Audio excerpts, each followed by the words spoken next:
या अपघातात त्याच्यासह इतर सहचार सहकर्मचारी आणि 2 क्रू सदस्य देखील मारले गेले. अपघातामुळे विमानतळाशी आग लागली आणि कोणालाही जगण्याची संधी मिळाली नाही, अशी माहिती नागरी विमानन महानिदेशालय आणि स्थानिक अधिकाऱ्यांनी दिली आहे. अपघाताचे प्राथमिक कारण विमान अनेकदा तांत्रिक अडचण किंवा लँडिंग दरम्यान नियंत्रण हरविल्यामुळे हादरले, असा प्राथमिक अंदाज व्यक्त केला जातो. अधिक तपास DGCA करून पाहत. तुला विजयदुर्ग किल्ल्याजवळचं बंद पडलेलं ब्रिटिशकालीन रेडिओ स्टेशन तपासायचं काम मिळतं. पोस्टिंग घेताना एक स्थानिक कर्मचारी तुला कागद देतो. त्यावर फक्त एकच शब्द असतो, नियम. नियम 1, रात्री 10 नंतर समुद्राकडून रेडिओचा आवाज आला दुर्लक्ष करायचं. ते स्टेशन प्रसारण करत नाही, ऐकतं. नियम 2, आत शिरल्यानंतर तुझ्याच पावलांचा आवाज परत ऐकू आला, थांबायचं नाही. इथे एको नसतो, नक्कल असते. नियम 3, कोणी इंग्लिशमध्ये तुझं नाव घेतलं, उत्तर द्यायचं नाही. तो आवाज माणसाचा नसतो. नियम 4, भिंतीवरील जुनी वायर आपोआप हालताना दिसली, हात लावायचा नाही. त्या करंटपेक्षा आठवणी वाहतात. पहिल्या रात्री सगळं शांत असतं. 10:07 अचानक समुद्र पूर्ण शांत होतो. मग तुझ्या कानाजवळ हलका रेडिओ नॉइज ऐकू येतो, सिग्नल रिसीव्ड. तो आवाज तुझ्याच आवाजात असतो. मागून पावलांचा आवाज सुरू होतो. तू थांबत नाहीस, मागे पाहत नाहीस. बाहेर पडताना भिंतीवर एक ओळ दिसते, नेक्स्ट शिफ्ट टुमॉरो. तू नोकरी सोडतोस.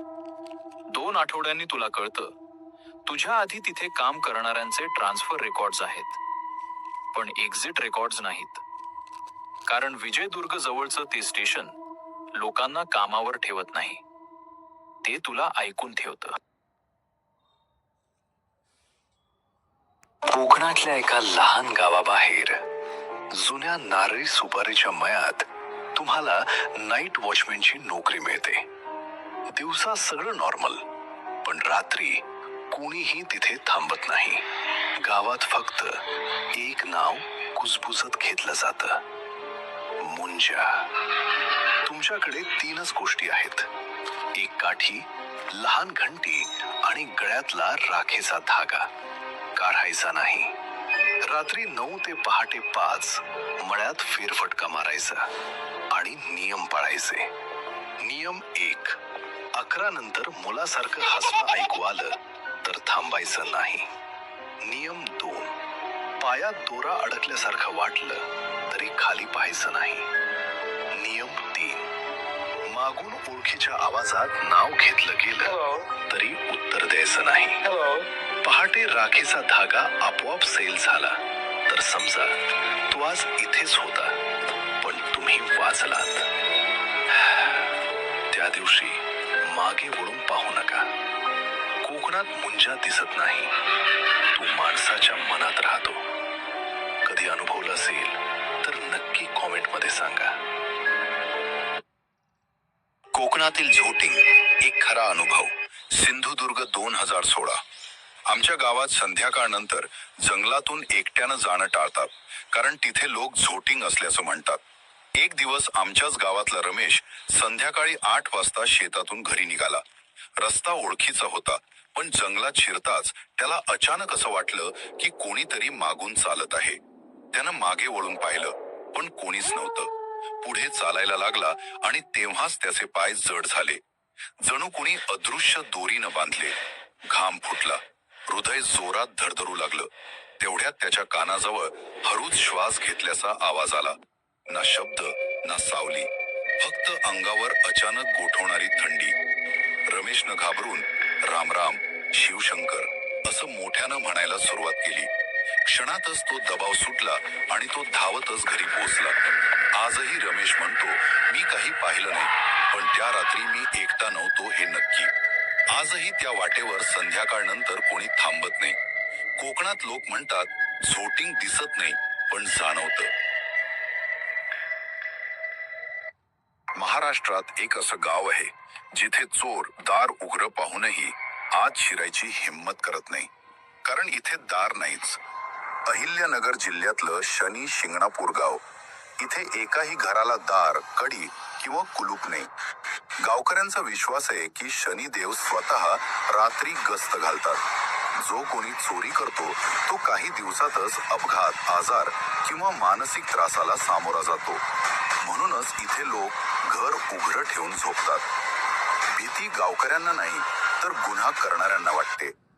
ही कुठली कथा नाही, हे गाव आजही तसंच आहे आणि म्हणूनच शनी शिंगणापूर आजही लोकांना घाबरवतं. असेच रिअल आणि हॉरर व्हिडिओसाठी फॉलो कर भावा. भेटून. महाराष्ट्रात एक असं गाव आहे जिथे लोक रात्री झोपताना दार बंद करत नाहीत, कारण त्यांच्या घरात आधीच कुणीतरी असतं. सोलापूर जिल्ह्यातलं शेतफळ गाव.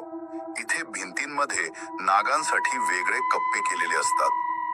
रात्री अचानक छपरातून साप खाली उतरतो, भिंतीतून बाहेर येतो आणि घरात फिरतो. पण कोणी किंचाळत नाही, कोणी पळत नाही, कारण इथे नागांना घराचे रक्षक मानलं जातं. लोकांचा विश्वास आहे की या सापांना इजा झाली तर गावावर संकट येतं. म्हणूनच इथे लहान मुलं सापांच्या शेजारी खेळतात आणि रात्री माणूस आणि नाग एकाच घरात झोपतात. ही कुठली कथा नाही, हे शेतफळ गावाचं आजही जिवंत वास्तव आहे. ही कुठलीही अफवा नाही, ही 2005 ते 2006 साली उत्तर भारतात घडलेली खरी घटना आहे. नोएडा जवळच्या एका दाट लोकवस्तीतील भागात, जिथे संध्याकाळ झाली की लोक दारं लावून घेत आणि मुलांना बाहेर जाऊ देत नसत. कारण इथे अशी कुजबूज होती की रात्री कुणीतरी हाक मारतं, पावलांचे आवाज येतात आणि दुसऱ्या दिवशी एखादं मूल अचानक गायब होतं.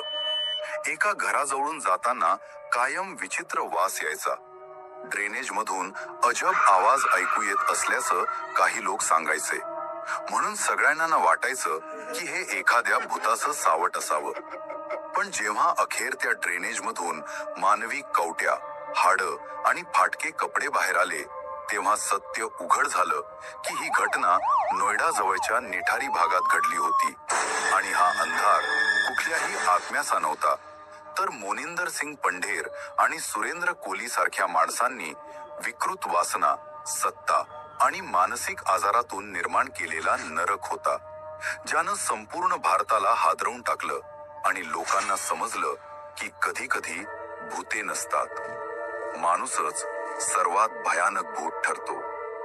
महाराष्ट्रात एक असं गाव आहे जिथे लोक स्वतःहून आपली घरं सोडतात, कारण तिथे 3 दिवस माणसांना परवानगी नसते. हे गाव आहे चिंदर, मालवण तालुक्यातील कोकणातलं एक शांत गाव. पण वर्षातून एकदा हे पूर्ण गाव ओस पडतं, कारण स्थानिकांच्या श्रद्धेनुसार त्या 3 दिवसात गाव भूतांसाठी सोडून दिलं जातं. त्या काळात कोणीही घरात राहत नाही, दरवाजे बंद ठेवले जातात आणि पाळीव प्राणी सुद्धा गावाबाहेर नेले जातात. रात्री गावात दिवे नसतात, फक्त वाऱ्याचा आवाज ऐकू येतो. काही गावकरी अचानक आवाज, कोणीतरी चालल्यासारखी जाणीव किंवा भीतीदायक अनुभव सांगतात. जरी हे सगळं वैज्ञानिक दृष्ट्या सिद्ध नसलं, तरी ही परंपरा आजही चिंदर गावात भीती आणि विश्वासामुळे तशीच पाळली जाते. आणि याच कारणामुळे हे गाव महाराष्ट्रातील सर्वात रहस्यमय गावांपैकी एक मानलं जातं. महाराष्ट्रातील लोककथांमध्ये ब्रह्मराक्षस हे अत्यंत शक्तिशाली आणि भीतीदायक भूत मानलं जातं. या कथेसाठी विशेष प्रसिद्ध आहे. गावकऱ्यांच्या मते अनेक वर्षांपूर्वी या मंदिरात एक अत्यंत विद्वान पण अहंकारी पुजारी होता. वेद, मंत्र आणि पूजाविधी यांचं त्याला प्रचंड ज्ञान होतं. पण कालांतरानं त्यानं दानाचा गैरवापर करायला सुरुवात केली आणि स्वतःला देवासमान समजायला लागला. एक रात्री तो मंदिरातच मृत्युमुखी पडला. मात्र त्याचं मन शुद्ध नसल्यामुळे त्याच्या आत्म्याला मुक्ती मिळाली नाही आणि तो ब्रह्मराक्षस झाला, अशी लोकांची श्रद्धा आहे. आजही सूर्यास्तानंतर मंदिराच्या मागच्या बाजूला जाण्यास गावकरी घाबरतात. काहींनी तिथे मोठं डोकं, पंडितासारखं रूप, लाल डोळे आणि उलटे पाय असलेली आकृती पाहिल्याचं सांगितलं आहे. रात्री मंदिराच्या घंटा आपोआप वाजणं, फुलं विखुरलेली सापडणं आणि काही लोकांना अचानक घाबरल्यासारखं वाटणं, डोकं जड होणं, अशा घटना आजही ऐकायला मिळतात. त्यामुळे आजही तर मंदिरात संध्याकाळनंतर थांबण्यास मनाई आहे. लोक म्हणतात देव